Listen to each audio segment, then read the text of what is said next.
It's 6:43 on a Wednesday morning. Your alarm rings. You reach over, silence it, and close your eyes for just a few more seconds. Outside, millions of people are getting ready for work. Some are making coffee. Some are sitting in traffic. Some are already answering emails. And none of them know today will be the last normal day of their careers. You don't know it either. You're thinking about the meeting you have at 9. Your daughter's school fees are due next week. Your mortgage payment comes out on Friday. Your manager wants that quarterly report before lunch. Life feels busy, predictable, ordinary, exactly the way you like it. As you eat breakfast, you scroll through the news. One headline catches your attention. Global bank cuts 15,000 jobs after AI automation. You keep scrolling. Another headline. AI now writes legal contracts in seconds. Marketing agency replaces 80% of its content team. You shake your head. People have been predicting this for years. Besides, that's someone else's problem, not yours. Your job needs experience, judgment, human decision-making. At least, that's what you believe. By 8:10, you're sitting at your desk. The office feels different, quieter than usual. 3 people left last month. Nobody replaced them. Projects have slowed down. Your manager spends more time behind closed doors. You noticed all of it. You just never asked why. At exactly 8:47, a notification appears. Mandatory meeting, 9 a.m. No agenda, no explanation. Your stomach tightens. You tell yourself you're overthinking. 9 o'clock arrives. 32 faces fill the screen. Nobody says a word. Your manager looks exhausted. Someone from Human Resources joins. Then, a third person appears. You've never seen them before. Their title reads, Head of AI Transformation. The room goes silent. Your manager clears his throat. First, I want to thank every one of you for your hard work over the past several years. Your heart sinks. You already know. Every layoff begins with gratitude. But this time, the explanation is different.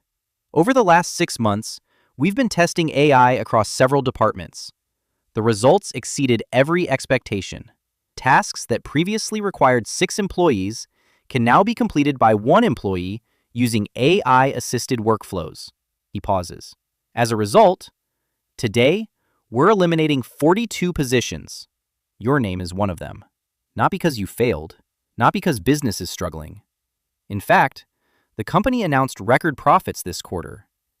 You lost your job because software became cheaper than salaries. 10 minutes later, your laptop locks itself. Your email account disappears. Your access card is disabled. 8 years of your life, disconnected in less than 60 seconds. You leave carrying a cardboard box, 1 coffee mug, a notebook, a framed family photo. The security guard nods as you walk past. Yesterday, he welcomed you to work.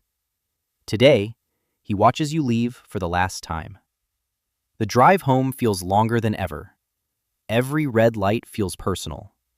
You pull into your driveway, turn off the engine, but you don't move. 5 minutes pass, then 10. Your wife opens the front door. She walks toward the car, looks at you, then at the cardboard box. She doesn't ask what happened. She already knows. She opens the passenger door, sits beside you, and quietly takes your hand. Neither of you says a word. Sometimes, silence says everything. That evening, the television reports another company replacing thousands of workers with AI. Yesterday, it sounded like news. Today, it sounds like your life. Your daughter walks into the kitchen. Dad, are you working from home tomorrow? You force a smile. I'll be home, she smiles. She has no idea what those words really mean. The next morning, your alarm rings at exactly the same time, 6:43. For a few seconds, your brain forgets. You reach for your work clothes. Then, reality catches up. There is nowhere to go, no meetings, no deadlines, no paycheck waiting at the end of the month, only uncertainty. You spend the day applying for jobs, 21 applications. The next day, 34 more. A week later, 72. The replies finally begin arriving. We've decided to move forward with another candidate. The position has been canceled. The role has been automated. Automated. You stare at that word. Not rejected, not unsuccessful. The company didn't choose someone else. It chose no one. 3 weeks later, you meet Adam. He lost his job the same day you did. You expect him to look worried. Instead, he's calm. You ask him why. Without saying a word, he opens his laptop. He types a single instruction into an AI tool. 30 seconds later, a complete financial report appears. The same report your old 6-person team spent 2 days preparing every month. You look at the screen, then back at him. He quietly says, "The companies didn't stop needing the work. They just stopped needing us to do it the old way." For the first time, you stop asking, "How do I get my old job back?" And you start asking, "Who do I need to become in this new world?" That night, you open a blank notebook. Across the top of the first page, you write one sentence. If AI took my job today, what skills will make sure it can't take my future? You stare at those words for a long time. Because deep down, you know tomorrow won't be about finding another job. It will be about becoming someone the future still needs. The first week feels manageable. The second feels uncomfortable. By the third, the panic begins. Every morning starts the same way. Coffee, laptop, job websites. You refresh the page so often that you already know which jobs are new before they even finish loading. You apply anyway. 20 applications, 30, 50. Then one afternoon, you notice something strange. The number of available jobs isn't growing. It's shrinking. Every week, there are fewer openings than the week before. And the ones that remain all ask for something you don't have. Experience with AI workflows, knowledge of automation tools, ability to work alongside AI systems. You close the laptop. For the first time, it isn't your resume that's outdated. It's your entire career. Your savings continue to fall. Every Friday has become something you dread. Mortgage, insurance, electricity, internet, groceries. The bills don't care that you've lost your job. Life keeps sending invoices. One evening, you sit at the kitchen table with your wife. You spread out the monthly budget. You cross out everything that isn't essential. Streaming subscriptions, weekend dinners, the family holiday you promised your daughter. Gone. Your wife notices you're staring at the paper. She quietly reaches across the table and takes your hand. "We'll get through this." You nod, but inside, you're not sure. The news isn't helping. Every night there's another headline. Another company replacing thousands of workers. Another CEO explaining how AI has doubled productivity. Another expert saying, "This is only the beginning." At first, those headlines felt distant. Now, they feel personal. A month later, you finally receive an email, an interview. You spend hours preparing. You iron your shirt, practice your answers, research the company. For the first time in weeks, you feel hopeful. The interview goes well. You leave convinced this could be your fresh start. 3 days later, the reply arrives. "We've decided not to fill the position. We've automated most of the responsibilities associated with this role." You read the email twice, not because you didn't understand it, because you didn't want to believe it. You don't feel angry. You don't even feel disappointed. Just tired. A few days later, Adam calls. "Coffee?" This time, you don't hesitate. When you arrive, he looks different. Not richer, not more successful, just calmer. He asks you one question. "How many jobs have you applied for?" 86. "And how many new skills have you learned?" You don't answer. He smiles. "You're trying to win yesterday's game." Those 5 words stay with you long after the conversation ends. The next morning, for the first time since losing your job, you don't open a job website. You open the notebook instead. The same notebook where you wrote, "If AI took my job today, what skills will make sure it can't take my future?" You stare at the question. Then you open an AI tool you've been avoiding for weeks. The first hour is frustrating. Nothing works. The answers are terrible. You rewrite the same prompt over and over again. You wonder why everyone online makes this look so easy. Then, almost by accident, you ask a better question. The answer changes completely. It isn't perfect, but it's useful. You try again, then again. For the first time, you're not fighting the technology. You're learning how to work with it. Weeks turn into months. Progress is painfully slow. Your first client pays you just $250. After expenses, it barely covers a week's groceries. Your second client never pays the invoice. Your third project fails because the automation breaks halfway through. For a moment, you think about giving up. Maybe everyone else was right. Maybe you're too old to start over. Maybe this new economy belongs to younger people. That night, you open your notebook again. You read the first page. Then you turn to a blank page, and you start learning again. Something changes around month 6. Not overnight, not dramatically. Quietly. A local accounting firm asks for help organizing reports. A small retailer wants to automate customer support. A real estate office needs help responding to inquiries faster. Each project is different, but every client says the same thing. We've heard about AI. We just don't know where to begin. That's when you realize something. People don't need another AI expert. They need someone who understands business and knows how to use AI to solve real problems. For the first time since losing your job, your experience becomes valuable again. Not because the world went back to normal, because you changed with it. One Friday afternoon, an email arrives from your first client. The system you built has already saved our team more than 200 hours this quarter. You read it again. Then you smile. Not because of the compliment, because you finally answered the question that haunted you for months. You aren't valuable because you can do repetitive work. You're valuable because you can improve how work gets done. That realization changes everything. A year after carrying a cardboard box out of your office, you walk back into the same building. The reception desk hasn't changed. The coffee machine is still in the corner. Even the security guard remembers your name. But everything else is different. Rows of desks are empty. Large screens display AI dashboards instead of spreadsheets. The office is quieter, smaller, faster. Your former manager walks over and shakes your hand. "We don't have a job opening," he says. For a second, your stomach drops. Then he smiles. "We need someone to teach our team how to work in this new world." You can't help but laugh. 1 year ago, you were asking companies to hire you. Today, one of them is asking for your help. As you leave the building, you stop and look back one last time. The office didn't disappear. Work didn't disappear.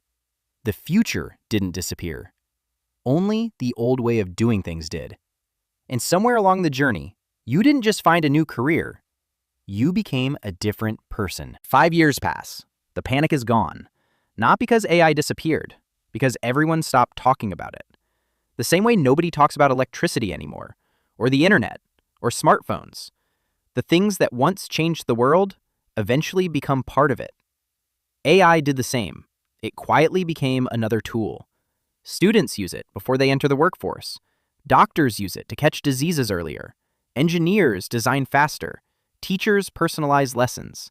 Small businesses compete with companies 100 times their size. The technology that once terrified millions has become completely ordinary. But something else has changed. The people who waited for the old world to return are still waiting. Some eventually found jobs. Many accepted lower salaries. Others never fully recovered. Not because they lacked intelligence, not because they were lazy, because they kept preparing for a future that no longer existed. The world kept moving. They didn't. One afternoon, you receive a message.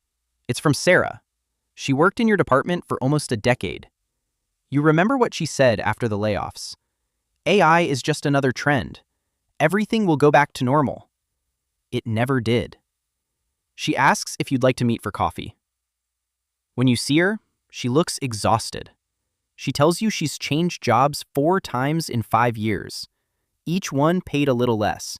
Each one lasted a little shorter. Every company promised stability. Every company introduced more automation. I don't know what I'm doing wrong, she says. You don't answer immediately, because years ago, you asked yourself the same question. Finally, you smile. The problem isn't that you're behind. The problem is that you've been trying to catch a train that's already left the station. She looks at you, confused. You continue. You don't need your old career back. You need a new direction. For the first time all afternoon, she smiles. Over the next few months, you help her learn. Not everything, just enough to take the first step. One repetitive task, one workflow, one small improvement. A few weeks later, she sends you a message. I saved 7 hours this week. It doesn't sound like much, but you know better. Because every big transformation begins with one small victory. 10 years after losing your job, your life looks completely different. You still work, but not because you have to. You choose your clients. You choose your projects. You choose when to work. Some mornings, you don't even open your laptop until after breakfast with your family. Years ago, that would have felt irresponsible. Now, it feels like freedom. Your investments have quietly grown, not because you found a magical stock, not because you predicted the future, because every month, no matter what the headlines said, you kept buying ownership. Some years the market crashed. You kept investing. Some years everyone celebrated. You kept investing. Eventually, the results became impossible to ignore. You realized something. The greatest investment you ever made wasn't money. It was becoming someone who never stopped learning. One evening, your daughter sits beside you. She's no longer the little girl who asked if you were working from home. Now, she's preparing for her own career. She asks, Dad, how do I make sure AI never replaces me?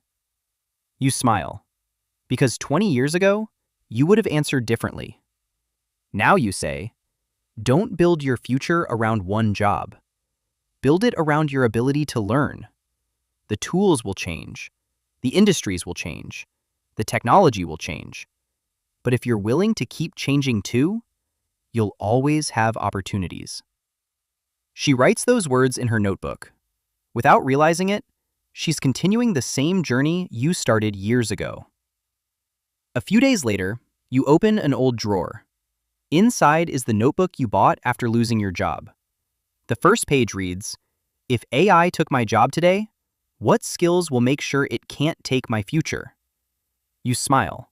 Then you flip to the final page. It's empty. You pick up a pen and write one final sentence. AI never took my future. It forced me to build a better one. You close the notebook for the last time. That weekend, you drive past your old office. The building is still there. The logo is the same, but almost everything else has changed. The parking lot is half empty. The teams are smaller. The work is faster. The company produces more than ever, with fewer people than ever.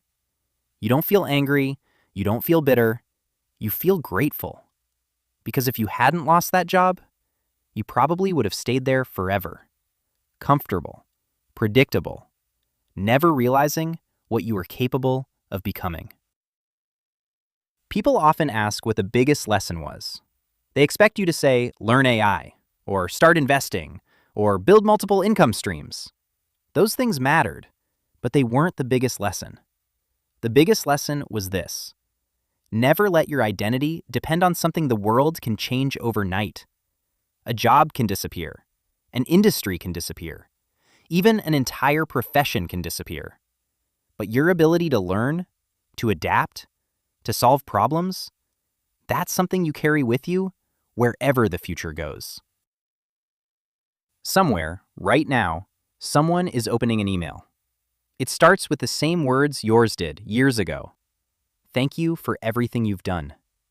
Their heart sinks. Their hands begin to shake. They think this is the end of their story. It isn't. It's the moment their old life ends, so a better one has room to begin. One path leads back to a world that's already disappearing. The other leads toward a future that hasn't been built yet. The first path feels safe. The second feels uncertain. History has always rewarded the people willing to walk into uncertainty. Years from now, that person won't remember the meeting.